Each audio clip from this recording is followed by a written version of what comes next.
Hello everyone, আসসালামু আলাইকুম। আশা করছি যে যেখানেই আছেন ভালো আছেন, সুস্থ আছেন। আমরাও ভালো আছি আল্লাহর অশেষ রহমতে, আলহামদুলিল্লাহ। আমি জুবাইদাস ব্লগিংয়ের জুবাইদা, সবাইকে ওয়েলকাম করছি নতুন আরও একটি ব্লগ ভিডিওতে। তো আজকের ভিডিওটা একদম বাহিরে করা, বাসার সাথে কোনো সংযোগ নেই। সব সময় তো বাসার ভিডিও দেখাই, তো ভাবলাম আজকে আপনাদেরকে নিয়ে বাহিরে যাই। বাহিরে আমরা কোথায় ঘোরাঘুরি করলাম, কি খেলাম, কি করলাম, কিভাবে টাইমটা স্পেন্ড করলাম, সেটাই আপনাদের সাথে শেয়ার করব। আশা করছি পুরো ভিডিওটা জুড়ে আমার সাথেই থাকবেন, আর অবশ্যই একটা লাইক দিয়ে দিবেন। আমি জানি ভিডিওটা অবশ্যই ভালো লাগবে আপনাদের কাছে, এজন্য চ্যানেলটি সাবস্ক্রাইব করে রেখে দেবেন। আর সব সময় আমার সাথে থাকবেন, আমার ভিডিওর সাথেই থাকবেন। আর আমি কি কি করছি সেগুলো দেখবেন, ভুল ত্রুটি হলে আমাকে ধরিয়ে দেবেন। আমি একটুও মন খারাপ করব না, ভুল ত্রুটিগুলো ধরে দিলে আমার সুবিধা হবে এবং আমার পথ চলাটাও অনেক সুবিধা হবে। আপনাদের হেল্প ছাড়া আমার কখনোই সামনে এগিয়ে চলা সম্ভব না, তাই আপনারা অবশ্যই আমার সাথে থাকবেন। তো এটা ছিল আমাদের 16তম অ্যানিভার্সারি।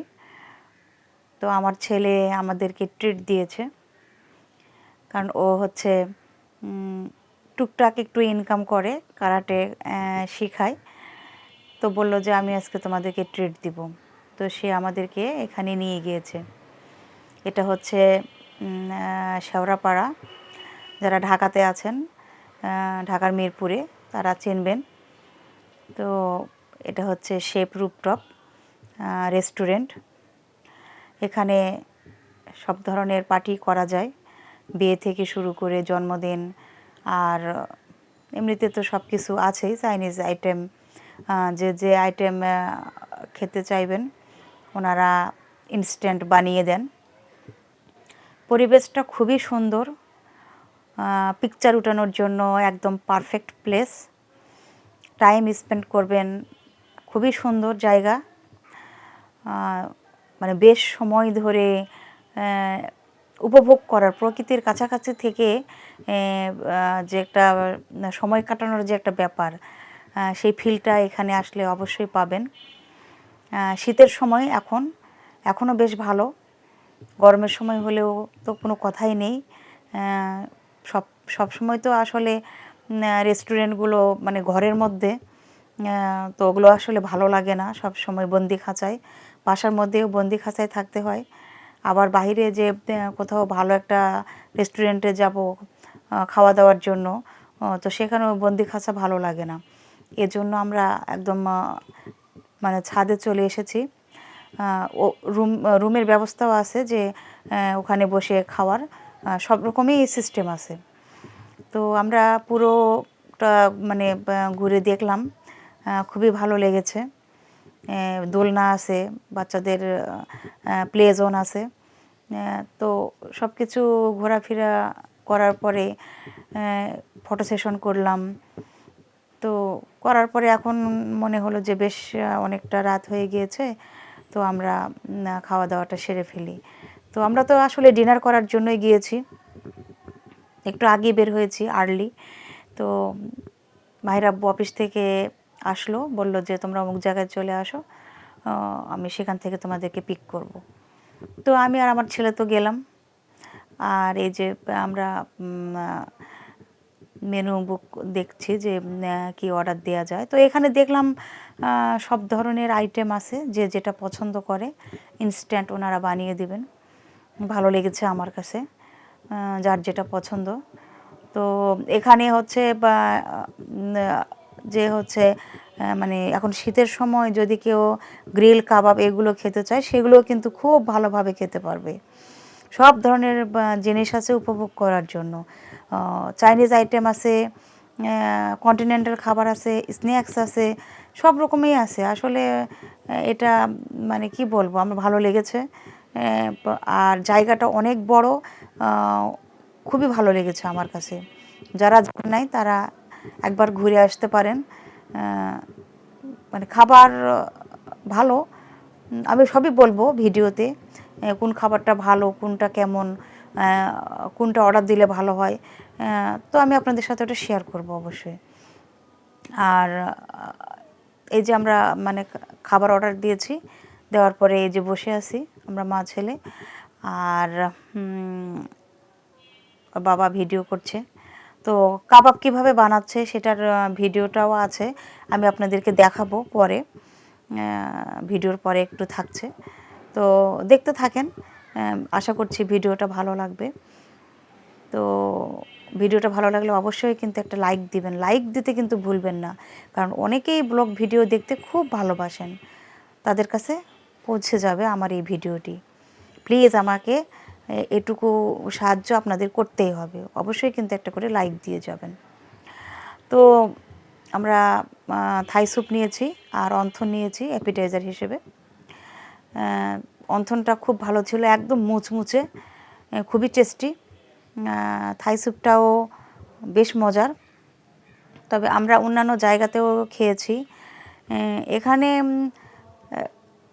ভালো লেগেছে, থাই স্যুপটাও ভালো লেগেছে, অন্থনটাও ভালো লেগেছে, কিন্তু এখানে প্রাইস মানি হিসেবে কোয়ান্টিটি খুবই কম, খুবই কম। মানে আসলে কি বলবো, টাকার পরিমাণটা কিন্তু অনেক বেশি, কিন্তু খাবারের পরিমাণটা খুব কম। মানে শুধু ছবি উঠালেই তো হবে না, তাই না? খাবারের পরিমাণটাও কিন্তু একটু ভালো হতে হবে। তারপরে আমাদের এই যে মেন ডিশ চলে এসেছে। তো মেন ডিশটা আমার আসলে ভালো লাগেনি। আমি বিভিন্ন জায়গায় খেয়েছি, ফ্রাইড রাইসটা কিন্তু একটু বেশি পরিমাণে দেয়, প্লাস অনেক টেস্টি, অনেক ভালো। আর বিফ সিজলিং নিয়েছি, মানে এটা আসলে কি বলবো, আমার মনে হয় যদি কেউ বিফ সিজলিং পছন্দ করেন তাহলে অন্য কোনো রেস্টুরেন্টে খাবেন, এখানে নয়। কারণ যেটাই মনে করতেছি যে বিফ, সেটাই মুখে পড়তেছে গাজর। আসলে আমার মনে হয় এই যে বিফ সিজলিং যে দেখছেন আপনারা, যে প্লেটে যেখানে সার্ভ করেছে, এখানে মনে হয় 100 গ্রাম বিফও নাই, শুধু গাজর, মানে কি সব উল্টোপাল্টা জিনিস দিয়ে যে ভরে রেখেছে, মানে আসলে আমি বলে বোঝাতে পারছি না। খাবারের পরিমাণ খুবই কম, প্লাস টেস্ট কম। আমার শুধু অ্যাপিটাইজার যেটা সেটাই ভালো লেগেছে, স্যুপ আর অন্থন পরিমাণে কম হলেও ভালো লেগেছে, কিন্তু এই মেন ডিশ যেটা, সেটা আমার একদমই ভালো লাগেনি। মানে এটা পুরোটাই মানে ঠকিয়ে দিয়েছে। প্রাইস মানি হিসেবে এটা একদমই মানে লো কোয়ালিটি। অন্য কোনো মানে অত হাই রেঞ্জের রেস্টুরেন্ট না হলেও কিন্তু অন্যান্য জায়গায় খাবার অনেক ভালো, এখানকার নাম ভালো, কিন্তু খাবারের মান খুবই কম, মানে মান একদমই ভালো না। আসলে কি বলবো, এটা আমার কাছে মনে হয়েছে যে মেন ডিশটা পুরোটাই লস। তো কি আর করার, এই যে আমার ছেলে বলেছে ট্রিট দিবে, তো দিয়েছে আর কি। তো আমার ছেলের জন্য সবাই দোয়া করবেন, ও যেন মানুষের মতো মানুষ হতে পারে, অনেক বড় মনের মানুষ সে, কোনো কিছু হলেই বলে যে আমার কাছ থেকে নাও, এরকম টাইপের। তো যাই হোক, আর যে বললাম কাবাব দেখাবো আপনাদেরকে পরে। তো এই হচ্ছে কাবাব সেকশন, কিভাবে বানাচ্ছে দেখেন, মানে একদম নিজে দাঁড়িয়ে থেকে দেখেও কিন্তু আপনারা জিনিস বানিয়ে নিতে পারবেন, এরকম একটা অবস্থা একদম, মানে সামনাসামনি। যদিও হচ্ছে গ্লাস দেয়া আছে, গ্লাসের ওই পারে ওনারা কাজ করছেন। আর যদি কেউ দেখতে চান, এই ভিডিওটা করেছে গ্লাসের ওই পাশে দাঁড়িয়ে। তো দেখেন পুরোটা দেখা যাচ্ছে কত সুন্দরভাবে। তো এই জিনিসটা আমার ভালো লেগেছে যে ওনারা একদম বানিয়ে দিচ্ছেন এবং দেখা যাচ্ছে, এটাই আর কি। তো আমরা তো খাওয়া দাওয়া শেষ করলাম, করে এখন বের হয়ে যাচ্ছি। তো ওভারঅল এনজয় করেছি আর কি এই তো সবাই আমাদের জন্য দোয়া করবেন, এরকম হাজার হাজার বছর যেন আমরা পাড়ি দিতে পারি একসাথে। আপনাদের জন্যও দোয়া, শুভকামনা। যে যেখানে আছেন সবাই ভালো থাকবেন, সবার জন্য দোয়া, আমাদের জন্য দোয়া করবেন। আজকে আসি, আবার কোনো নতুন ভিডিও নিয়ে হাজির হব। আল্লাহ হাফেজ।